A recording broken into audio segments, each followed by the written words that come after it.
Je me réjouis de pouvoir partager avec vous ce matin le message que le Seigneur m'a mis à cœur et dont le titre, le thème central, c'est Grand réveil ou endormissement des églises de la fin. Quand on parle des églises, ça veut dire aussi l'individu au singulier. Dans Romains chapitre 13, versets 11 à 14, nous avons quelques versets qui nous parlent, qui nous dit d'autant que vous savez en quel temps nous sommes. Hein, c'est Paul aux Romains qui dit ça. D'autant que vous savez en quel temps nous sommes, c'est l'heure de vous réveiller enfin du sommeil. Car maintenant, le salut est plus près de nous que lorsque nous avons cru. La nuit est avancée, le jour approche. Dépouillons-nous donc des œuvres des ténèbres et revêtons les armes de la lumière. Marchons honnêtement comme en plein jour, sans excès de table ni de boisson, sans luxure ni dérèglement, sans discorde ni jalousie. Mais revêtez-vous du Seigneur Jésus-Christ et ne vous mettez pas en souci de la chair pour en satisfaire les convoitises. Un autre verset du même genre, Éphésiens 5,13. Alors je ne sais pas si on aura le temps de le commenter, celui-là, mais euh, il est aussi intéressant. Versets 13 à 16. Mais tout ce qui est condamné est manifesté par la lumière, car tout ce qui est manifesté est lumière. C'est pour cela qu'il a dit, réveille-toi, toi qui dors, relève-toi d'entre les morts, et Christ t'éclairera. Prenez donc garde de vous conduire avec circonspection, non comme des insensés, mais comme des sages. Rachetez le temps, car les jours sont mauvais. Amen. Dans ma jeunesse, j'ai souvent entendu, surtout de la part des milieux charismatiques, qu'à la fin des temps, il y aurait des grands réveils. Je pense qu'André se souvient de ces dires. Hein. Et dont certains de ces réveils ont été appelés des effusions de l'esprit par différentes vagues. Il y aurait eu trois vagues importantes. Donc une première au début du siècle dernier, donc il y a une centaine d'années. Une deuxième vague, je crois, dans les années 70, si je ne me trompe. Et la dernière, la troisième, d'ailleurs, vous pourrez je ne sais pas si vous avez lu le petit livre de Wolfgang Bühn, un Allemand qui a écrit un petit livre sur la troisième vague, le mouvement de la troisième vague.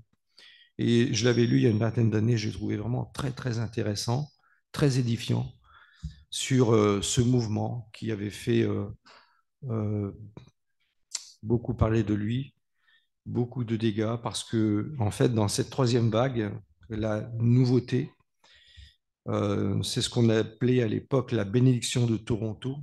Hein. Ces personnes qui étaient touchées par l'esprit, entre guillemets, bien sûr, tombent à la renverse, parlent en langue, crient, rient pendant des heures, hein, ça dure longtemps.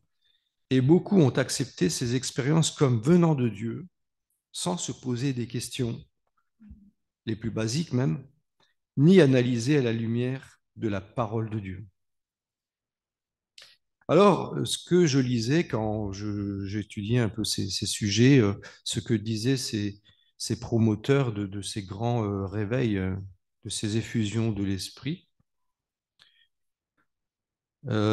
c'est qu'ils citaient un passage de Joël 3, 1 à 5. Et j'aimerais donc le lire avec vous ce matin. Alors, les deux versets qu'on a lus tout à l'heure, enfin les deux passages, c'est juste pour qu'on a déjà euh, une base de réflexion, hein, l'idée de réveil.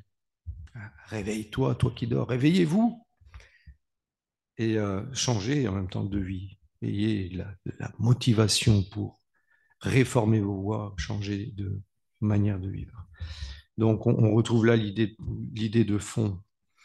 Dans ce passage de Joël, d'ailleurs, je l'ai relu dans ma lecture personnelle il n'y a pas très longtemps, après avoir lu Ézéchiel, et je me suis rendu compte que tout le livre de Joël, eh bien, c'est comme un résumé d'Ézéchiel, un très court résumé d'Ézéchiel, puisqu'on retrouve beaucoup de choses identiques.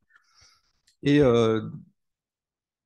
voilà, je vais donc lire avec vous. Donc, après cela, je répandrai mon esprit sur toute chair. Vos fils et vos filles prophétiseront, vos anciens auront des songes, et vos jeunes gens des visions. Même sur les serviteurs et sur les servantes, en ces jours-là, je répandrai mon esprit. Je ferai des prodiges dans le ciel et sur la terre, du sang, du feu et des colonnes de fumée. Le soleil se changera en ténèbres et la lune en sang avant l'arrivée du jour de l'Éternel, de ce jour grand et redoutable. Alors quiconque invoquera le nom de l'Éternel sera délivré, car sur la montagne de Sion et à Jérusalem, il y aura des rescapés, comme l'a dit l'Éternel, et ceux que l'Éternel appellera selon parmi les survivants. Ce passage donc est repris dans la prédication de Pierre dans Actes chapitre 2, versets 17 à 21, hein, dans son, les cinq en fait, les 5 versets qu'on vient de lire sont repris entièrement par l'apôtre Pierre pour indiquer au peuple juif qui était là, qui avait vu que ces personnes qui avaient reçu l'Esprit parlaient en langue, et donc ils avaient reçu, il y avait eu l'effusion, le don de l'Esprit. Et donc Pierre, s'adressant à la foule, eh bien, il dit, voilà, c'est ce qui est écrit dans Joël, chapitre, dans ces versets de Joël. Donc, le fait que ces mouvements charismatiques prennent ce passage, je me suis dit, mais il n'est pas vraiment approprié à à leur raisonnement dans lequel, à la fin des temps, dans les derniers jours, eh bien, il va y avoir des grands réveils. Alors tout d'abord, pourquoi attribuer ce passage au réveil charismatique des derniers temps, alors qu'il a déjà été repris par Pierre en son temps? En son temps, ça fait 2000 ans. Mais rappelons que dans la Bible, la période de la grâce intervient déjà dans les derniers temps. Donc la grâce qui a commencé à partir de la mort de Christ, la résurrection et l'envoi du Saint-Esprit pour confirmer dans le cœur des disciples et confirmer que le Seigneur est vivant, eh bien, cette période de la grâce que nous vivons encore aujourd'hui jusqu'au retour du Seigneur, eh bien, fait partie des derniers temps.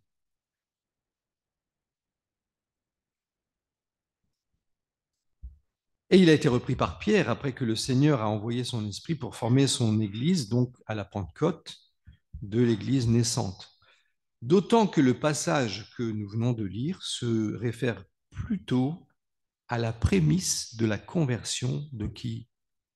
D'Israël. Ça s'adresse à Israël. Et quand vous lisez le livre de Joël, Dieu, il entre en jugement avec Israël, hein, contre l'idolâtrie, contre plein de choses.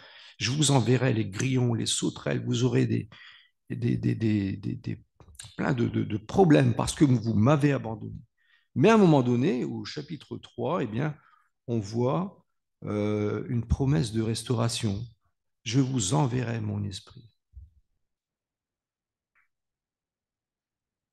Et ce chapitre 3 se termine en vérité dans son paragraphe, dans son raisonnement, se termine au chapitre 4, verset 21, juste à la fin. Donc, l'effusion de l'esprit, ça commence avec l'effusion de l'esprit, et ça se termine avec quoi? Au chapitre 4, verset 21, il est écrit, et l'Éternel demeurera dans Sion. Ça veut dire que c'est Dieu qui habite à Jérusalem. C'est Dieu qui règne. Jésus doit venir pour régner. Donc c'est son règne, c'est le règne de Jésus. D'abord donc, il commence sa restauration par la purification. Et d'ailleurs, cette purification, donc on retrouve au chapitre 4, verset 21, puisqu'il dit, je ferai la purification, hein, de leur sang, de leur, euh, de leur être entier, et dont je n'avais pas encore fait la purification, et l'Éternel demeurera dans Sion. Dieu n'habite pas là où il n'y a pas eu une purification avant. Le Saint-Esprit n'a pas été donné à la Pentecôte euh, comme ça. Il a été donné parce que Jésus avait payé pour la purification, parce que l'agneau de Dieu avait payé le prix pour que nous puissions être purifiés du péché. Et ensuite, Dieu peut donner son esprit. Amen. Et c'est ce qui s'est passé. 4,21.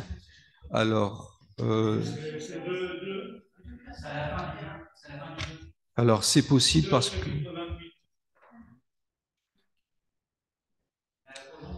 oui, alors c'est vrai qu'il y a des Bibles, des versions de Bible qui sont différentes par rapport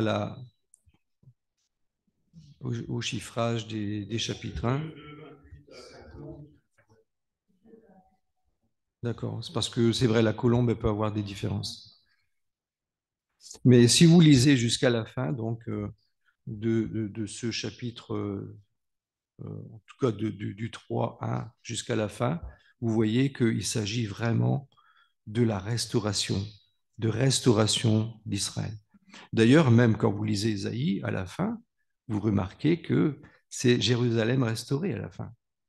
Donc on voit différents passages. Ézéchiel, pareil. On voit des passages où il se passe des choses très précises, très détaillées, même la reconstruction du temple, d'un temple, qui n'est pas celui que nous pensons, qui va être construit bientôt par les Juifs, par Israël, et qui n'est pas non plus ce que nous pensons. Et puis il y a un torrent qui va sortir de ce temple, qui va arriver jusqu'à la mer morte, qui va donner du poisson à la mer morte. Imaginez des choses. D'ailleurs, dans Joël, soit dit en passant, il parle de ce fleuve dans ce chapitre quand vous lisez jusqu'à la fin. Donc, mais je ne veux pas sortir du sujet, mais je suis tellement passionné par cette unité de la parole de Dieu, par les précisions que nous pouvons y trouver, que je crois qu'un quelqu'un qui étudie eh bien, ne peut que s'émerveiller de la précision biblique. Alors, je voudrais au moins lire Ézéchiel chapitre 36, 24 à 28, qui nous parle en fait de cette restauration d'Israël. Et au verset 24, donc je vais résumer vraiment pour raccourcir mon message. Et il dit dans ce verset, jusqu'au verset 28, Ézéchiel 36, okay, je vous retirerai d'entre les nations, je vous rassemblerai de tous les pays et je vous ramènerai sur votre territoire. Je ferai sur vous l'aspersion d'une eau pure et vous serez purifiés. Je vous purifierai de toutes vos souillures et de toutes vos idoles. Je vous donnerai un cœur nouveau et je mettrai en vous un esprit nouveau. J'ôterai de votre chair le cœur de pierre et je vous donnerai un cœur de chair. Je mettrai mon esprit en vous et je ferai que vous suiviez mes prescriptions et que vous observiez et pratiquiez mes ordonnances. Vous habitez le pays que j'ai donné à vos pères, vous serez mon peuple et je serai votre Dieu. Extraordinaire. En effet, on voit que la conversion d'Israël dans sa phase globale et définitive ne s'est pas encore réalisée. Elle avait commencé, effectivement, à la Pentecôte, mais ce sont quelques personnes. Ce n'est pas la nation entière qui s'est convertie, n'oublions pas. La grâce de Dieu a été d'abord donnée à qui? À Israël. Et elle s'est ensuite déversée aux autres nations, dont Paul a été l'instrument de prédilection que Dieu a utilisé. Mais le salut a d'abord été donné à Israël. Et Israël devait être témoin de cette connaissance de Dieu, de ce salut. Donc, la conversion, la phase globale et définitive ne s'est pas encore réalisée. Et tout comme le rassemblement des nations pour combattre contre Jérusalem, qu'on retrouve aussi dans Joël, dans le passage, dans les versets qui suivent, et qui est aussi raconté dans Zacharie, chapitre 12. Et donc, ça ne s'est pas encore produit, mais ça se prépare, tout ça. Et par contre, euh, Israël doit encore voir venir donc cela, et le retour de la captivité suit son cours actuellement. Elle a commencé surtout à partir de 1947, l'année où Israël a été reconnu comme 48 plutôt, 48 comme nation indépendante. Donc il y a eu d'ailleurs eu une guerre juste après parce que les nations d'alentour n'ont pas aimé qu'Israël, eh bien sûr on comprend que le diable n'est pas d'accord, veut empêcher à tout prix que ce Messie vienne un jour et que les promesses de Dieu envers Israël se réalisent. Donc on comprend très bien la haine qu'il y a aujourd'hui encore envers ce peuple, parce que Dieu a des promesses. D'ailleurs, il n'y a pas si longtemps, dès le début de la guerre en Ukraine, que s'est-il passé? Est-ce que vous vous souvenez de cela? Est-ce que vous l'avez su? Il y a 40 000 Juifs qui ont quitté l'Ukraine pour aller en Israël. 40 000. Alors, il y a une montée du nazisme en Ukraine, c'est vrai, et donc il y a eu ce qu'il y a eu, mais en tout cas, ce qui est clair, c'est que Dieu utilisera des montées de haine dans tous les pays pour que ces Juifs retournent en Israël. Je les rassemblerai. Je vous retirerai de toutes les nations. Même si vous êtes restés là-bas pendant 2000 ans, vous reviendrez. C'est ça l'idée que... Parce que Dieu tient ses promesses.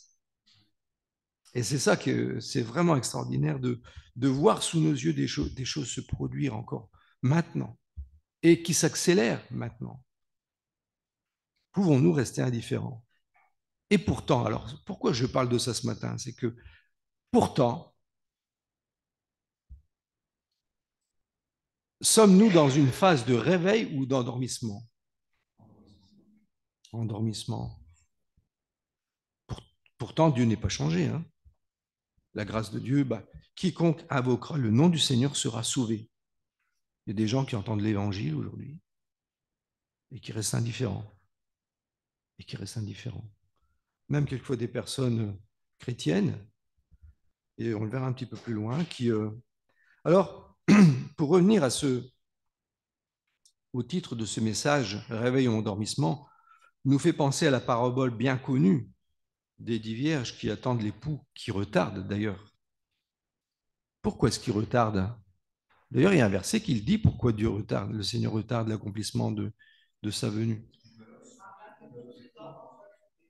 Parce qu'il veut sauver beaucoup de gens, tout simplement. Et on retrouve cette vérité dans le fait que Méthusalem, avant le déluge, eh bien, il a vécu, c'est l'homme qui a vécu le plus longtemps, parce que en fait, son nom veut dire que dès qu'il sera enlevé, ça va arriver.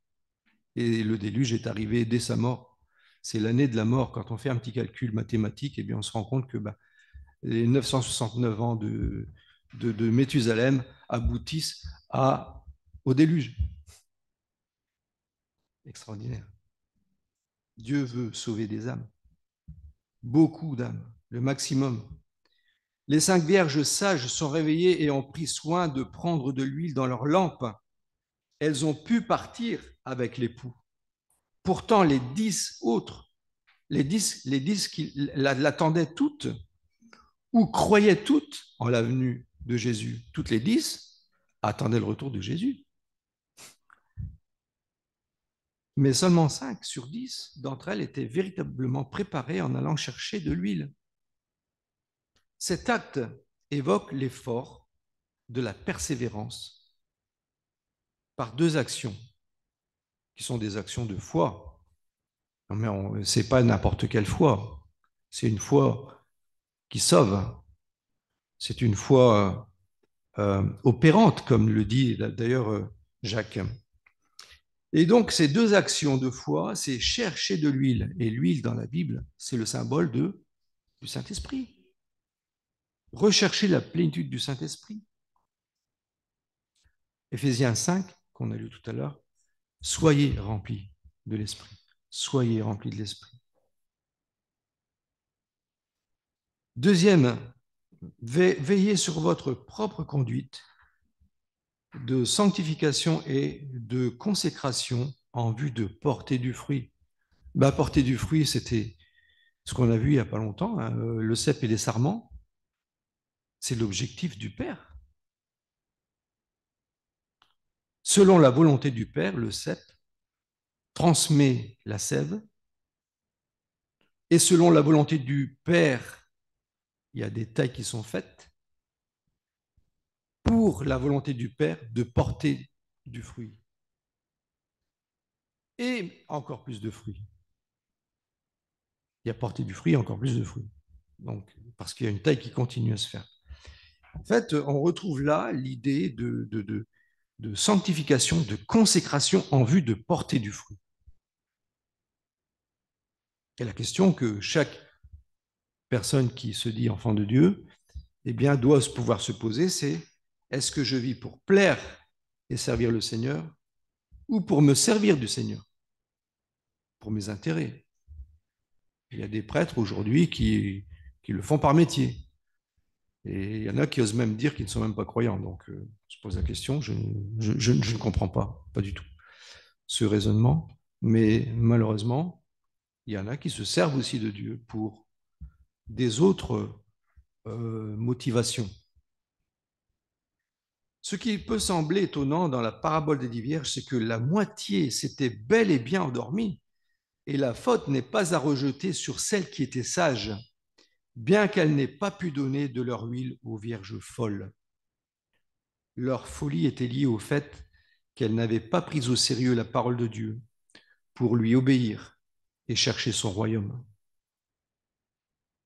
En effet, la sagesse se manifeste par des actions pratiques d'intéressement pour connaître Dieu et sa volonté révélée dans sa parole. Inutile de dire que j'ai la foi si je ne pratique pas. Jacques le dit, hein, il dit clairement. Si tu as la foi sans les œuvres, ben c'est une foi morte. Et donc, Dieu attend de nous que cette foi que nous disons d'avoir, nous puissions la mettre en action par des actions concrètes d'amour. Celui qui m'aime observe mes commandements. Celui qui m'aime cherche ma face. Beaucoup de chrétiens modernes, il faut le reconnaître, et il faut même en parler, ne s'intéressent pas à la parole de Dieu et ne lisent pas la Bible. Alors, vous allez me dire, mais comment tu le sais? Vous savez, il ne faut pas parler longtemps avec quelqu'un pour se rendre compte que quelqu'un qui ne connaît pas la Bible. Quand on entend des sornettes dont la Bible ne parle pas du tout, et puis que on se dit, mais et qu'on sait quelquefois d'où ça peut venir. Hein. Dis-moi avec qui tu marches, je te dirai ce que tu penses. On connaît le dicton, hein. Et donc, c'est pas par hasard que quelquefois on voit quelqu'un marcher avec un tel et puis on voit son raisonnement comme ça. Bah, je ne suis pas surpris. Beaucoup de chrétiens modernes ne prient pas et ne s'intéressent pas à la prière. Est-ce une preuve de foi que de ne pas s'intéresser à la prière? Sûrement pas. À la prière communautaire, donc ne prient pas eux-mêmes dans leur relation avec Dieu, ce qui n'est déjà pas normal parce que être enfant de Dieu, c'est avoir une relation avec Dieu. On ne peut pas être enfant de Dieu sans avoir une relation avec Dieu. Ça commence par une naissance. D'ailleurs, quand un bébé est né, la première chose qu'on fait, c'est quoi? On s'assure qu'elle respire. Et si elle ne respire pas? Et si elle ne respire pas pendant 1 heure, 2 heures, 3 heures, ben c'est qu'il est mort. C'est normal. Un enfant de Dieu, c'est quelqu'un qui prie. C'est la respiration de l'âme. Il prie parce qu'il est vivant. Beaucoup de chrétiens modernes ne recherchent pas la communion fraternelle, alors que, alors que l'Esprit de Dieu les y conduit pour l'édification et la bénédiction. Dans le psaume 133, il y a vraiment un beau psaume hein, qui dit que là est la bénédiction, là, dans ce rassemblement. Hein, c'est comme l'huile qui coule sur la barbe d'Aaron hein, dans ces passages. Il nous parle de la communion fraternelle qui permet à l'action de Dieu une bénédiction pour nous. Beaucoup de chrétiens modernes ne recherchent pas la sanctification de l'esprit, de l'âme et du corps. Ils ont tout acquis, pensant qu'une adhésion intellectuelle basée sur la grâce et l'amour de Dieu suffit. Et ils peuvent faire ce qu'ils veulent, ils peuvent tromper les gens, ils peuvent mentir comme si rien n'était. Dieu fait grâce, hein. On ira tous au paradis, comme disait le chanteur là. Je ne sais pas s'il est encore vivant d'ailleurs, mais voilà. Dans la suite de notre passage qu'on a lu tout à l'heure, à l'introduction, nous lisons au verset 12, la nuit est avancée. Donc c'est Romains 13, la nuit est avancée. Donc on retrouve encore, rappelez-vous, cette parabole de la parabole des dix vierges, hein.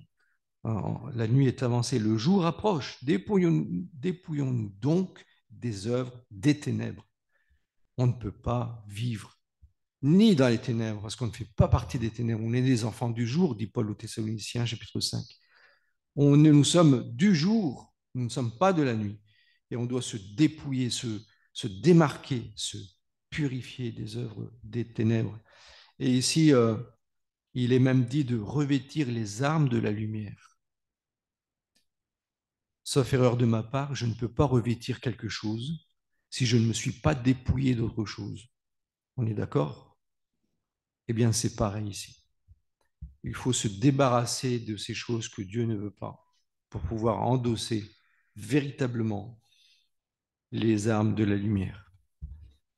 Et c'est à partir de là que Dieu peut nous utiliser puissamment contre le diable, auquel nous n'avons aucune crainte. Aucune crainte, parce qu'on appartient au Seigneur. Personne ne les ravira de ma main, n'est-ce pas? Marchons honnêtement comme en plein jour, sans excès de table ni de boisson, sans luxure ni dérèglement, sans discorde ni jalousie. Voilà des choses que le Seigneur ne veut pas. Les excès de table ni de boisson, les excès en tout genre. Dieu ne veut pas que nous soyons esclaves du vice. Sans luxure ni dérèglement. On parle ici de morale, de fornication, de choses qui sont déréglées par rapport à un plan de Dieu de sainteté, de pureté, sans discorde ni jalousie, sans discorde voulue par nous-mêmes, parce que de la discorde, eh bien, dès lors qu'on appartient au Seigneur, il y a une discorde. Dans les pays où des personnes quittent par exemple l'islam ou un régime totalitaire quelconque, eh bien, nous voyons que ces chrétiens sont persécutés par la famille, ils se trouvent dans une discorde, non pas parce qu'ils l'ont voulu, mais parce qu'ils appartiennent au Seigneur. Donc, il y a une différence entre vivre une discorde parce qu'on veut être juste et vivre en une discorde que nous créons ou par jalousie, parce que Dieu ne veut pas que nous soyons jaloux des choses de ce monde. Mais revêtez-vous du Seigneur. Encore une fois, on retrouve l'idée de se revêtir de la personne de Christ. Quand nous sommes remplis du Saint-Esprit, c'est Christ qui transparaît, parce que le Saint-Esprit manifeste Christ. Ne vous mettez pas en souci de la chair pour en satisfaire ses convoitises. Je pense que ça, c'est un combat de tous les jours, parce que chaque enfant de Dieu, nous pouvons aussi être euh, quelquefois bataillés par des épreuves, par des choses qui nous surviennent, des choses inattendues, une tuile, de l'argent qui ne me rentre pas et j'ai besoin d'argent pour vivre, bien entendu. Et donc, on peut avoir aussi des problèmes, mais le Seigneur, eh bien, là où on est inquiet, eh bien, nous pouvons nous décharger sur lui et trouver en lui la paix. Enfin, beaucoup de chrétiens modernes reçoivent le baptême d'eau comme un sacrement. J'en ai parlé il n'y a pas très longtemps et je tiens à rappeler que ce n'est pas un sacrement. Le baptême d'eau, ce n'est pas un sacrement. C'est une obéissance. Dans toute action de foi, il y a une action surnaturelle venant de Dieu. Dès lors qu'il y a une action de foi, Dieu intervient d'une manière surnaturelle. Ça peut être une guérison, ça peut être un métier, un besoin d'un travail, ça peut être mon jardin. Bah oui, Lisez bien la Bible et vous verrez que l'agriculture, amenez-moi les dîmes et vous verrez si je n'envoie pas sur vous, n'ouvre pas pour vous les écluses du ciel. C'est de l'eau. C'est pour vos jardins, vos cultures, pour que vous puissiez avoir du blé, pour que vous puissiez avoir de quoi manger, remplir les greniers. Donc la bénédiction résulte de la foi, de la confiance au Seigneur. Certains se font baptiser pensant qu'ils vont changer grâce au fait qu'ils ont pris un bain. Maintenant, ils n'ont rien compris. Je vous ai évoqué l'autre jour la question que j'avais posée à un jeune qui venait de se faire baptiser dans une église voisine et qui m'a répondu, ouais, mais mon beau-frère, il m'a dit que je me sentirais mieux. Donc, je ne vois pas le rapport avec la parole de Dieu. C'est de la superstition. Et donc, malheureusement, comme on le voit dans des religions comme dans le catholicisme, où un bébé se fait baptiser et devient chrétien, eh bien, quelquefois, des personnes s'imaginent qu'avec l'aide d'une personne du clergé, d'un curé ou d'un pasteur, eh bien, il pourra, à partir du moment où il y a une bénédiction donnée, eh bien, c'est un sacrement. Mais non, la foi est personnelle. Bien sûr que la prière de quelqu'un peut intervenir, mais c'est toujours une question de foi. C'est la foi d'un tel. D'accord? Donc comprenons que nous sommes appelés à obéir au Seigneur. Nous le faisons parce que nous obéissons au Seigneur. Et cela a une signification.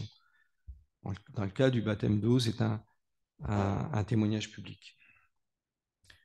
Donc les fausses doctrines qui pullulent aujourd'hui et qui prônent une grâce bon marché, c'est-à-dire sans effort ni engagement personnel de foi envers le Seigneur, vont bon train dans une société de plus en plus matérialiste, égoïste et aimant le plaisir plus que Dieu.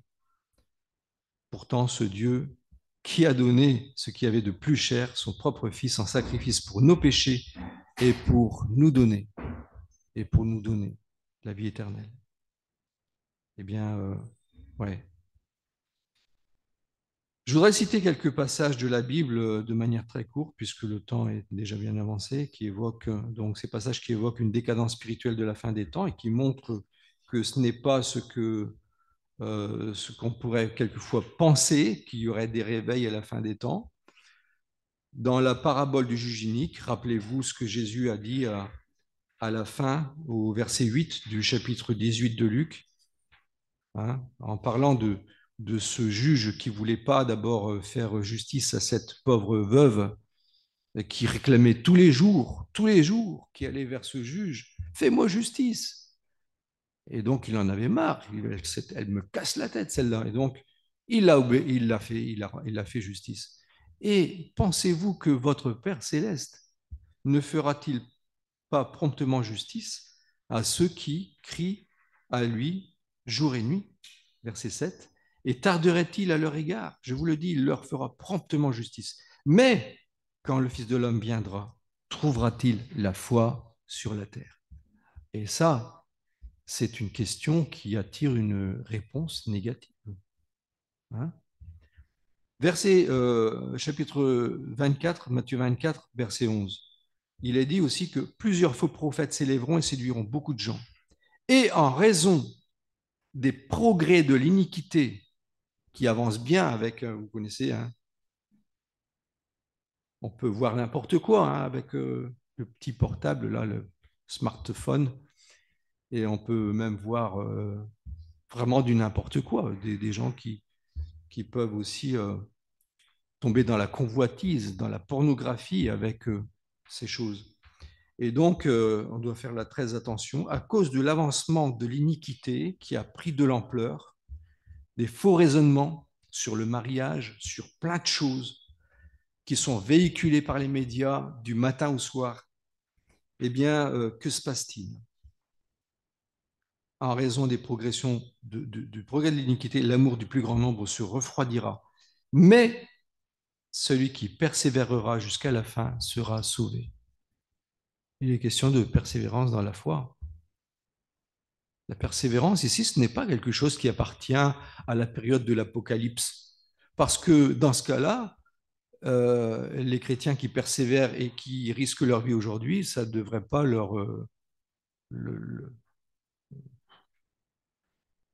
ça ne leur regarde pas, en quelque sorte. Mais dès le début, même de la grâce, on voit que la persévérance, c'est quelque chose qui est bien indiqué dans la parole de Dieu, comme faisant partie de la foi.